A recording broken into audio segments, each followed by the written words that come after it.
Bon. Merci beaucoup, cher ami. Et encore une fois, je voudrais renouveler mes remerciements à Forska et à la Fédération, et particulièrement, sans oublier personne, mais particulièrement à mon ami Azdine Gmira et mon ami Fatima Azizi. Je ne sais pas s'ils sont là. Voilà, Fatima est là. Ah, Azdine aussi. Très bien. Merci aussi infiniment, comme l'a dit mon ami Sinjar et le président. Merci aussi au laboratoire Bayer de nous permettre de nous réunir ce matin. Je voudrais partager avec vous pendant à peu près 25 minutes les enjeux de la micronutrition et de l'asthénie chronique. L'enjeu pour moi, et vous avez toutes les compétences nécessaires, beaucoup plus que moi, de traiter les asthénies chroniques ou le syndrome de fatigabilité. L'enjeu pour moi, c'est de partager avec vous des données scientifiques sur la main facile ou pas facile de la prescription d'un certain nombre de compléments alimentaires ou d'un certain nombre d'éléments, de vitamines ou de sels minéraux. Que dit la littérature scientifique? Comment on peut en discuter? Évidemment, en 30 minutes, c'est impossible de faire le tour de toutes les carences en micronutriments, c'est impossible, mais j'ai choisi certains qu'on connaît dans notre pratique quotidienne et avec lesquels on peut avoir donc des discussions assez intéressantes. Et je vous présente quelques cas cliniques intéressants et sur lesquels nous pouvons bien sûr avoir, au moment donc de la pause, pour ne pas retenir mon ami professeur Smaïli Nadia, que j'ai le plaisir donc de voir et on a déjà un petit peu de retard. Alors peut-être que pour que vous ayez un ordre de grandeur, d'abord la définition, ce qu'on retrouve surtout dans la littérature, c'est vraiment, et le terme est très important, il y a écrit dans tout ce que j'ai vu une sensation subjective. Ce n'est pas toujours quelque chose d'objectif sur lequel on a un diagnostic. Quand on a un diagnostic, c'est extrêmement facile, mais donc de façon subjective, avec une terminologie qu'on retrouve, fatigabilité à l'effort, asthénie fonctionnelle ou asthénie symptomatique, et ce que vous allez voir dans la majorité donc, de vos consultations. C'est ça, et je vous ai mis à chaque fois les références scientifiques en bas, ça vous permettrait d'aller les retrouver.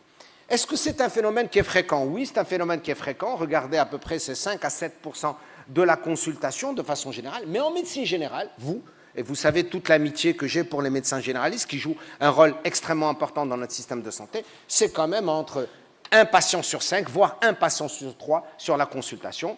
Mais dans 75% des cas, on a la cause qui est identifiée. Cela veut dire que dans un cas sur 4, il n'y a pas de cause, on n'arrive pas à retrouver la cause. Et encore une fois, mesdames, j'en suis désolé, encore une fois, le sexe ratio est beaucoup plus fréquent donc chez la femme que chez l'homme. Pour différentes raisons, on peut rentrer dans ce débat. Alors, qu'est-ce qu'on retrouve comme cause les plus souvent au niveau donc, de la littérature scientifique dans les méta-analyses? Bien sûr, les carences en micronutriments, il y en a plusieurs, mais je vous ai mis surtout la vitamine B12, le fer, la vitamine D et le magnésium. Il y en a d'autres, bien évidemment, mais c'est ce qu'on retrouve donc le plus. Mais regardez, malheureusement, il y a d'autres éléments qui n'ont rien à voir avec les carences en micronutriments, qui sont les troubles du sommeil, qui sont la dépression ou l'anxiété, qui sont les maladies chroniques, donc thyroïde, diabète, etc., mais d'autres maladies infectieuses ou en oncologie, c'est-à-dire les cancers. Je vais uniquement revenir sur certains importants, parce qu'ils vont jouer un rôle important sur le plan physiopathologique. C'est le fer, c'est la vitamine B12 et les folates, c'est le coenzyme 10 et le magnésium, et c'est la vitamine D, qu'on retrouve le plus souvent. Encore une fois, s'il vous plaît, mes amis, je ne suis pas en train de dire qu'il n'y en a pas d'autres. Ce que je dis, c'est que ce qu'on retrouve dans la littérature, ce sont les principaux. Et ces principaux, dans tous les cas, ils vont agir à deux niveaux, soit au niveau de la phosphorylation oxydative, au niveau de notre ATP, pour entraîner cette fameuse fatigabilité, ou, sur le plan médical, notre asthénie, et surtout, on va s'intéresser à l'asthénie chronique. Et regardez à chaque fois que vous allez avoir la carence en fer, en magnésium, en vitamine B12, en vitamine D, la littérature scientifique vous dit vous devriez prescrire si vous avez une preuve de carence ou d'insuffisance. En pratique, mes amis, ce n'est pas ce que nous faisons. En pratique, on ne va pas faire pour tout le monde le dosage. Le plus souvent dosage, donc ce que dit l'association des biologistes, c'est surtout la carence en fer sur lesquels on va aller faire des dosages. Les autres, c'est plus rare d'aller faire un dosage en magnésium ou en vitamine B12 ou en vitamine D, même si maintenant la vitamine D, c'est devenu quelque chose donc, de très, j'allais dire, de très facile, puisqu'on estime à peu près à 70% de la population marocaine qui aurait une insuffisance ou une carence en vitamine D. Sur le plan clinique et paraclinique, qu'est-ce qu'on retrouve de façon générale? Quels sont donc les enjeux? On retrouve le plus souvent un caractère qui est progressif, en général quelque chose qui traîne au moins pendant donc 6 mois, une variation nictémérale. Vous allez retrouver des gens surtout qui sont fatigués plutôt en fin d'après-midi ou des gens qui vont vous dire « quand je me réveille le matin, je suis totalement crevé, j'ai passé une mauvaise nuit donc, de sommeil et c'est le matin ». Et on va voir que dans les deux situations, l'attitude thérapeutique est complètement différente. Évidemment, il y a des facteurs de risque qu'on retrouve, et en particulier le végétalisme, c'est devenu maintenant extrêmement à la mode. Attention aux carences en vitamine donc B12, les malabsorptions. La grossesse postpartum, c'est une situation spécifique. Par contre, ce qui est important de retenir, c'est le rôle des IPP, et nous sommes de gros prescripteurs d'IPP, la metformine et les statines. La metformine, c'est normal parce que 12% de notre population donc, est diabétique, mais sachez que ça joue un rôle extrêmement important. Les statines également, avec surtout l'impact sur le coenzyme 10. Sur le plan clinique, je ne vais surtout pas vous faire l'affront de vous dire qu'est-ce qui se passe sur le plan clinique. Vous le savez beaucoup mieux que moi, vous le savez très bien. Mais ce qui est intéressant donc de constater, c'est que dans l'asthénie chronique, ça peut être tous les organes qui sont concernés, mais globalement, voilà ce qu'on retrouve à la synthèse au niveau de la littérature. C'est tout ce qui est phaner, cheveux, ongles, etc. C'est tout ce qui est musculo-squelettique, et c'est ça ce qui exprime le plus donc, les patients. Sur le plan neurologique, et on a maintenant de plus en plus de données sur les troubles neurocognitifs, mineurs ou majeurs, Alzheimer, Parkinson, etc.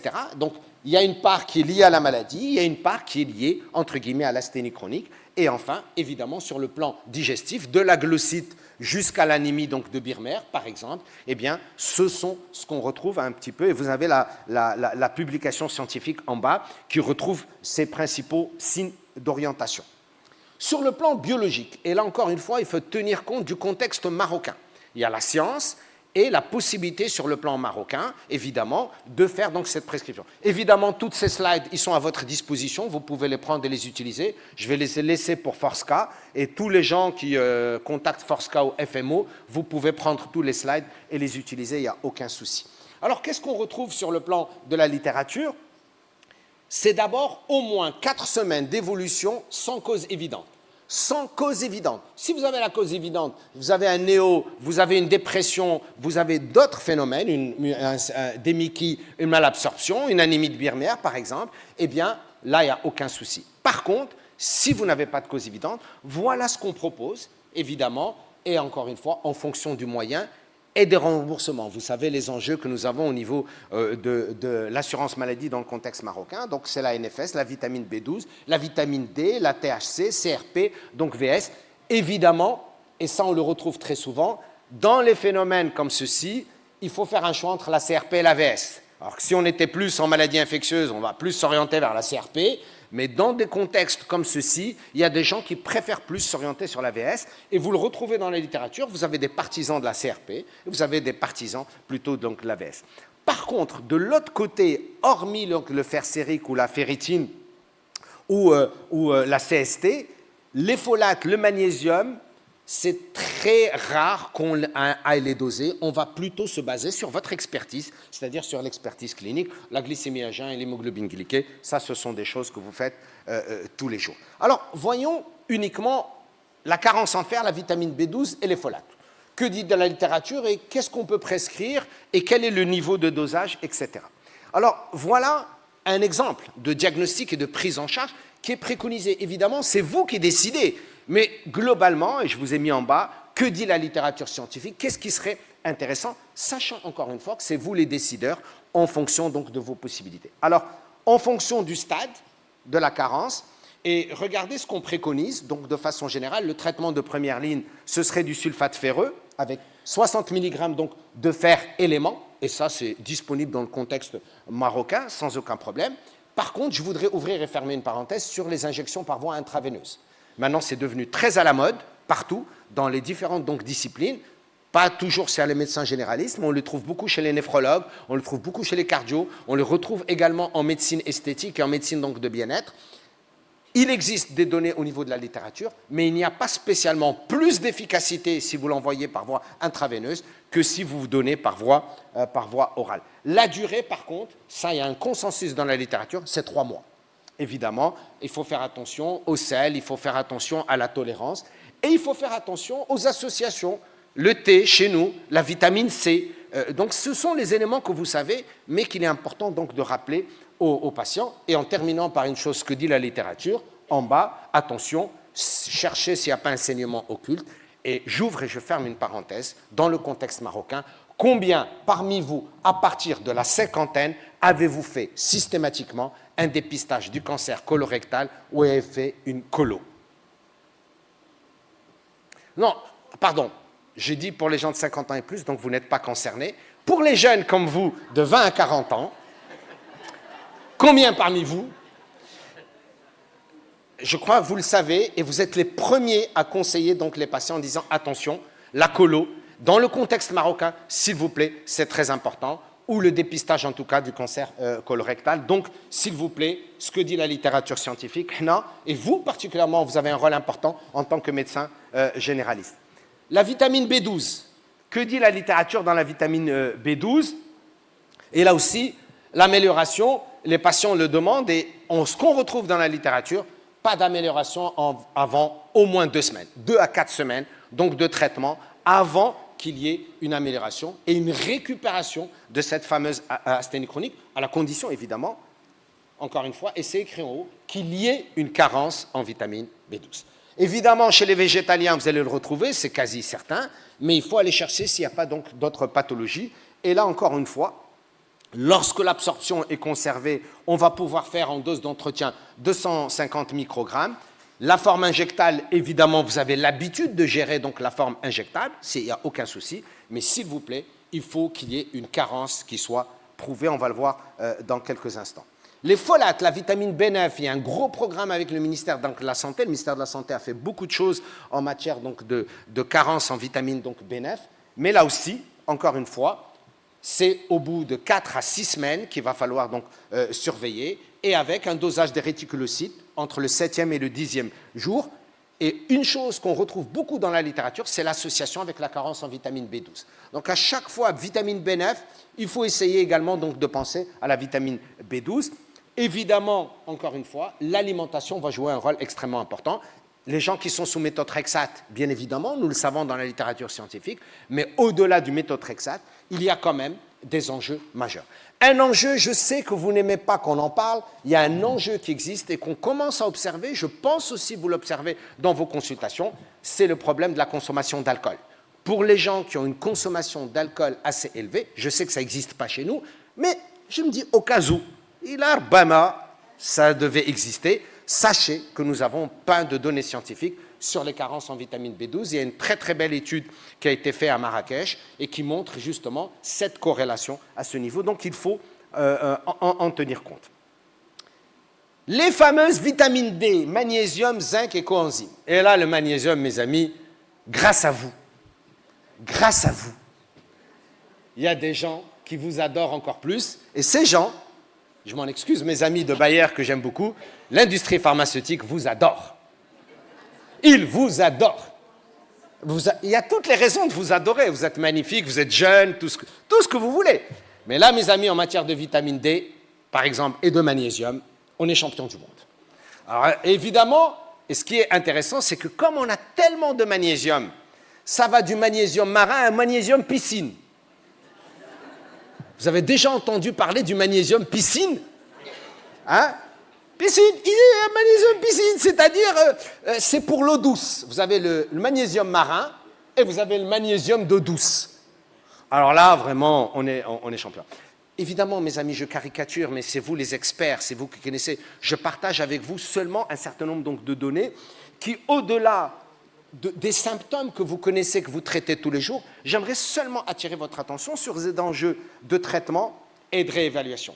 La réévaluation donc, des carences en vitamine D, ça ne sert à rien de faire la réévaluation au bout d'un mois. Ça ne sert à rien. Et encore une fois, les dosages. Et s'il vous plaît, avec vos collègues biologistes, qu'est-ce qu'on dose? Vitamine D2, vitamine D3. Comment on le dose? À quel moment? Au bout de combien de temps je peux faire le contrôle? Quelles sont les normes de votre laboratoire? Est-ce que vous êtes en nanogramme ou vous êtes en millimol? S'il vous plaît, des fois, on ne fait pas attention. Des fois, c'est votre assistante. On a vu quelques cas, on a analysé quelques ordonnances avec la Société marocaine de rhumato. C'était intéressant. Et vous n'avez pas le temps, vous êtes occupé. Votre assistante, elle vous a dit, docteur, il est à 15 ou à 20. Millimol, pas nanogramme. Ce n'est pas de votre faute. Mais des fois, on est tellement pris, et ça, on a des enjeux majeurs. Alors, on ouvre et on ferme un débat, parce que c'est un débat scientifique, maintenant, qui est quasiment finalisé. Est-ce qu'on va donner des doses de charge, ou est-ce qu'on va donner des doses quotidiennes? La littérature scientifique, maintenant, elle est claire. Il vaut mieux donner des doses quotidiennes pour avoir l'entretien. Mais ça ne veut pas dire que la dose de charge n'est pas bonne. C'est-à-dire si vous donnez 100 000 unités ou 50 000 unités par semaine, ça marche aussi. Mais le problème de la dose d'entretien chez nous, c'est l'observance. Et ça, c'est un enjeu majeur que vous connaissez, bien évidemment. La réévaluation au bout de 3 mois et le cible, ce que dit la littérature, entre 40 à 60 nanogrammes, et vous multipliez par 2,5 si vous voulez avoir les millimoles. Il n'y a aucun souci là-dessus. Alors, la carence en magnésium. Pour qu'on se mette d'accord, le magnésium, je le dis toujours dans mes conférences, ce n'est pas des Smarties, ce n'est pas des bonbons, c'est 6 mg kilo. En moyenne, pour quelqu'un de 70 kg, c'est 420 mg jour. C'est ce que dit la littérature scientifique. Et que disent les experts marocains que vous êtes. Il n'y a pas besoin d'aller ramener les fameux dosages qui sont associés et que vous ramenez d'un certain nombre donc, de pays et qui coûtent extrêmement cher. Donc faites, s'il vous plaît, très attention. Alors, vous rappelez ce tableau. Vous rappelez ce tableau, mes amis, qui est extrêmement important et beaucoup de gens, et vous allez voir, et encore une fois, avec beaucoup de respect et d'amitié que j'ai pour mes amis pharmaciens. Je les adore et je défends toujours les pharmaciens qui ont un rôle important dans notre système de santé. Et évidemment, tout le monde, et des fois, c'est le pharmacien ou le préparateur, ils vont vous proposer du magnésium marin. Le magnésium marin, il a une teneur élevée en magnésium, oui, 58%, mais son absorption, elle est nulle. Et on va toujours vous dire, oui, prenez surtout du magnésium marin. Faux. C'est pas même s'il a une concentration élevée, regardez la teneur, regardez le niveau d'absorption et regardez la tolérance digestive. Donc, clairement, bien sûr, le liposomé, c'est le meilleur, parce qu'il protège et l'absorption est meilleure, mais évidemment, c'est un peu plus cher, évidemment, ce n'est pas toujours dispo, mais le bisglycinate est très bien, et regardez entre 11 et 18% avec une absorption extrêmement importante, et vous avez la référence scientifique en bas. Le zinc et le coenzyme, on est devenu champion du monde depuis le Covid. Hein? Je ne vais pas dire la marque, mais tout le monde est sous zinc. Ah, tout le monde. Hein? Maintenant, toutes les personnes qui ont un petit rhume, zinc, vitamine T, sans dire d'antibiotiques, 45 mg de zinc, every day. Ça n'existe pas, mes amis. Le zinc, c'est 15 mg par jour. Pas besoin de 45 mg. On n'est plus dans le Covid, on n'est plus dans l'immunité, on n'est plus dans un enjeu viral important, on n'est plus dans l'orage cytokinique. C'est 15 mg. Et le zinc est utile, encore une fois, s'il y a une insuffisance ou s'il y a une carence, et je vous ai mis l'enjeu. Alors, de l'autre côté, le coenzyme Q10, mesdames, vous adorez ça, hein? Vous adorez ça, coenzyme Q10, le sélénium, c'est mieux pour la peau, on est plus belle. Vous êtes déjà très belle. Rien, regardez les hommes au lieu de dire c'est vrai, les Marocains là sont belles, il n'y en a aucun. Il y en a du coup là, le coenzyme 10. Oui, c'est vrai, mes amis, ça marche lorsqu'il y a des insuffisances ou lorsqu'il y a des carences, mais ou sinon, le prendre, et on le voit systématiquement sur le plan scientifique, ça ne sert à rien. Ça ne vous rapportera rien de plus, donc je voulais insister. Est-ce qu'il y a des arbres décisionnels? Je vous les laisse, je vais passer rapidement, mais prenez-les, il y a des arbres décisionnels extrêmement intéressants que j'ai repris, ce n'est pas les miens, hein, que j'ai repris de la littérature, une synthèse, vous allez les retrouver dans la Haute Autorité de Santé. Les champions du monde, ce sont les Anglais et les Canadiens, ils ont des arbres décisionnels extrêmement importants pour l'asthénie chronique, et ils sont à votre disposition, vous pouvez les utiliser. Et dans ces arbres de décision, ils vous parlent même quelles sont les recommandations sur le plan biologique, et nous, on peut les adapter au Maroc en fonction de ce que nous pouvons faire, ce qui nous coûterait donc le moins cher. Et vous avez, même pour les différents types de fatigabilité, musculaire, neurologique, etc. Et vous avez donc tout ce qui est stratégie à ce sujet. Alors, je vous ai synthétisé ce tableau. Il me semble que pour votre cabinet, votre pratique, il peut être intéressant. Vous avez la carence. Quel marqueur biologique essentiel on vous recommande? Mais c'est vous qui décidez, encore une fois. Quelle est la molécule recommandée? Par exemple, vous avez vu pour le magnésium. Quelle serait la posologie? Et quel serait donc le suivi? Ça peut être un tableau intéressant pour vous, ça vous permet donc d'avoir un ordre de grandeur. Encore une fois, je n'ai pas mis tout, évidemment. J'ai mis le fer, la vitamine B12, les folates, la vitamine D, le magnésium, le zinc et le coenzyme 10. Mais, entre parenthèses, je suis en train de voir ma photo. Ce n'est pas ma meilleure photo, hein, les amis. Hein. Docteur Gmira, d'habitude, tu me mets une photo meilleure. Hein. Ah, c'est les femmes qui ont choisi, Blani. D'accord.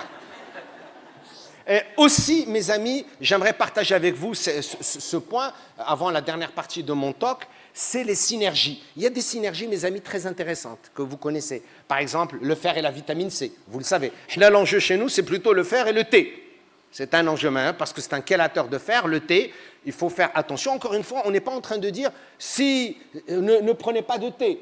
C'est à distance. Simplement, donc je veux dire, et vous le savez très bien. Et comme nous, on adore la viande et on adore le pain, on est des khoubzivores et on adore.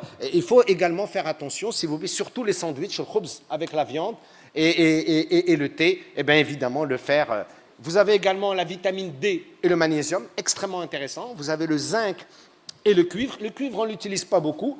Par contre, regardez ce qui n'est pas du tout préconisé dans la littérature et qu'on retrouve malheureusement des fois dans des associations que vous ramenez de certains pays, je ne veux pas dire quel pays, le fer et le calcium, pas du tout donc recommandé. La vitamine B12 et les folates, on en a parlé, donc avec la vitamine B9 et les statines avec le coenzyme 10. Attention aux statines, attention aux douleurs musculaires, attention aux tendinites, il faut être extrêmement prudent, mais ça, vous avez la compétence nécessaire. Au-delà de ces associations, mes amis, on revient à l'essentiel. À la prévention dont on a parlé. Et qui meilleur que les médecins généralistes sont là, non seulement pour faire de la prévention, et c'est Azdine Midawi, le ministre, il l'a dit, et mon ami Azizi également, elle l'a dit, eh ben, vous êtes là aussi pour réduire les dépenses de santé pour le pays et pour les citoyens. Vous avez un rôle extrêmement important. Donc l'alimentation, l'exposition au soleil, et c'est pour ça la vitamine D, quotidiennement, elle va à peu près mimer ce que fait le soleil. Et c'est pour ça que c'est intéressant avec les doses quotidiennes, l'hygiène du sommeil, la composante psychologique, l'activité physique, je rappelle, 150 minutes d'activité aérobie par semaine. Je ne vais pas vous poser la question. Je sais que vous êtes jeune, mais combien parmi vous, vous faites 150 minutes d'activité physique aérobie par semaine? J'adore, quand je pose cette question, tout le monde... Avec qui il parle? Et bien sûr, s'il vous plaît, la réévaluation des médicaments, et c'est vous, évidemment, bien sûr, les experts. Je vais parler uniquement d'un cas clinique d'une infirmière qui a consulté pour une fatigue depuis 8 mois. Mais regardez ce qui est intéressant dans ce cas clinique, c'est la carence qu'on a retrouvée en carence martiale profonde et une carence en vitamine B12, parce que, regardez, c'est une végétarienne. Elle n'est pas végétalienne, c'est une végétarienne, mais avec des règles abondantes. Et regardez, ce sont des cas cliniques qu'on peut observer donc, dans la pratique donc, de tous les jours. Vous avez aussi 2 autres cas cliniques que je vais vous présenter, mais ici, par exemple, dans les messages clés, que dit dans ce cas clinique, attention au bilan gynécologique, attention aux IPP par rapport à la vitamine B12 et au végétarisme, même si on sait que c'est surtout, et bien évidemment, le végétalisme qui joue un rôle important. Les autres cas cliniques, je les laisse à votre disposition, vous pouvez les étudier, parce que je n'ai pas beaucoup de temps. Par contre, et les messages clés que je veux partager avec vous, et le suivi et la réévaluation, c'est de vous dire, dans le tableau tout à l'heure donc de prescription, voici aussi ce qui est recommandé dans la littérature, du type de suivi jusqu'à 6 mois. Et c'est intéressant pour vous quand ça vous permet de garder vos patients et de faire donc le suivi à partir du 1er mois. La majorité du temps, on n'a pas besoin de réévaluer dans la semaine ou les 2 semaines, sauf bien sûr pour les urgences que vous avez et que vous avez évaluées pour une pathologie particulière. Mais sinon, c'est à partir du 1er mois jusqu'au 6e mois en vous donnant quels sont les tips, les éléments dont il faut tenir compte. Alors, est-ce que des fois le traitement échoue? Oui, mes amis. Et on retrouve aussi des données donc, de la littérature, surtout donc, des Suédois qui ont beaucoup travaillé dessus. La mauvaise observance, c'est un enjeu au Maroc. Le diagnostic incomplet, il y a d'autres causes sous-jacentes et la composante psychologique. La fatigabilité, des fois, elle n'a rien à voir avec l'organique, elle a l'air aussi avec le mental. Et ça aussi, vous avez un rôle extrêmement important à jouer. Est-ce qu'il y a des populations particulières dont il faut tenir compte? Oui, la femme enceinte. Les végétaliens, on n'en a pas beaucoup au Maroc, on a plus donc de végétariens. Des fois, c'est pour des raisons économiques, entre parenthèses. Les sujets de plus de 65 ans, et ça va être un enjeu au Maroc. Et bien entendu, les patients qui sont sous metformine et que vous gérez très très bien. Mes 10 messages clés, si je peux ainsi m'exprimer, et synthétiser pour vous, c'est d'abord toute asthénie au-delà de 4 semaines, il faut la considérer. La carence en vitamine B12, elle peut parfois précéder une anémie, donc il faut en tenir compte. Attention au déficit en vitamine donc D, les IPP, corriger la supplémentation. La ferritine, c'est le meilleur marqueur, il reste le meilleur marqueur de la carence. Le magnésium sérique, je vous ai expliqué les enjeux. Est-ce qu'il faut le donner le matin ou le soir? La réponse est claire dans la littérature. We don't care. We don't care. On peut le donner le matin et on peut le donner le soir, il y a toutes les preuves scientifiques. Attention aux statines et réévaluer toutes les 4 à 6 semaines. Et pour terminer, un message, et je m'excuse, je pense que j'ai dépassé mon temps de 10 ou 15 secondes. L'asthénie, c'est un signal, mes amis, ce n'est pas une fatalité, c'est vous les experts. Il faut chercher, il faut doser, il faut supplémenter et surtout réévaluer à partir d'un mois. Et finalement, les carences en micronutriments, on s'aperçoit que c'est une cause majeure de l'asthénie chronique et qui est traitable. Grâce à vous, il faut que ça passe d'abord par le médecin généraliste, comme je le mets ici, avant de diagnostiquer une fatigue inexpliquée. On élimine les carences et je suis persuadé que vous avez géré tout ça et que vous le faites au quotidien. Et je continue et je confirme, les femmes marocaines sont très belles.